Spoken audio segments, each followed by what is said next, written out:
So I want to talk about this principle here. It's written in black. It is a principle around fear. Okay. Now, when we're as humans, know that we're actually only born with two fears when we're first born. One is a fear of loud noises. That's why we get this startled effect when we get a loud noise to us. And the other one is actually a fear of falling, a fear of being dropped, right? That's the two fears that we're actually born with as human. Every other fear that we have is all learnt, right? So fear of whatever that is all inherited somewhere along the way. We get it from somebody. And we have a saying that fear stands for something, which is false expectations appearing real.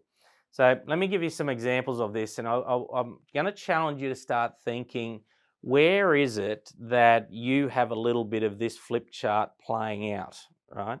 So for me, right back at the start of my coaching journey, one of my pieces on fear, and I know it is for other people because they've told me, is standing up in front of a room full of people and publicly speaking to a group of people that I've never met before or I don't know. That used to bring up a whole bunch of fear. And what would happen is I would start playing through my head all the things that were going to go wrong. Oh my gosh, I'm going to forget what I'm going to say. Somebody's going to laugh at me. Someone will challenge me on something that I don't know the answer to, blah, blah, blah. And guess what? I get up there, I do what I do. Everybody gave me great feedback and loved it. And so all this stuff was all false. All the expectations that I had, they weren't never real at all. It was just all fugazi made up in my head, right? And people do this all the time. We do it very, very often in business. People can do it. Like I have a bookkeeper that I coach.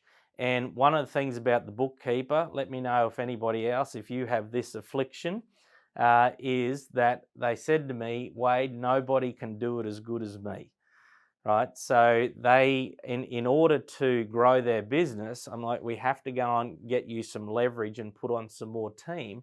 But they had a fear that if I go and put on more people, my quality of work's going to drop. Customers are going to be unhappy. They will leave. There was all this story that they created in their head, right? When the reality was, when we went and the way too, by the way, the way you get out of this is fear is all very, very emotional. Please write that word down. Fear, there's a lot of emotion tied up in fear. The way you get out of it is you have to go to logic, right? Logic is the place to be. So in that example, we went and wrote a whole bunch of structured processes, quality control, QA, quality assurance mechanisms along the way, places to validate and check all that they were doing a great job, all of these different things, to get to logic to make sure that the bookkeeper had a level of comfort that when we bring on other people, they're going to do a good job. And guess what happened? We went and brought in other people and they did an amazing job, and that business is now growing and flourishing. But at the start, she had been in business for years and had this fear around bringing other people on because she thought it was going to wreck her business, and it just wasn't true. In fact, just this week, I had a builder that I coach. I've only been coaching them about 2 years, right? They were in here, we were doing some coaching, and when I met them, they'd actually lost money. They'd been running this building company for about 4 years, and they'd lost money every single year, right? They were doing about $1.5 million top line, and they were losing money. Now, fast forward to where we are now, we're just short of 2 years into their coaching journey. They're now 6 million top line and doing about 600,000 net profit in just 2 years of coaching, right? But the whole way along, every step of the way, I keep getting this language from him going, Wade, what if this goes wrong? How are we going to do this? And you know, where's the next? I'm not used to this where it's actually working. And there's all this fear around growth, and the bigger I get, the harder I'm going to fall. All this type of analogy, and we're constantly having to shove that fear out of the way with logical strategies and steps to make sure that we can keep growing that business. Okay, so my question to you is, where does this part come and creep into what you're doing, right? And you know, one of the other parts where this can come and creep in, I'll talk more about it on another video, is pricing. So one of the biggest places that this shows up in business is when we talk about doing price increase.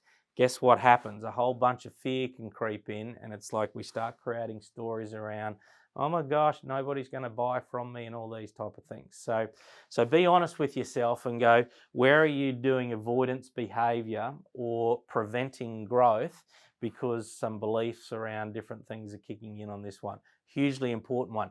Really, it also, you have to be very, very honest with yourself, with your coach, with me, whoever that is, around this one. It's got to get out of your head and get into the real world so we can do something about it.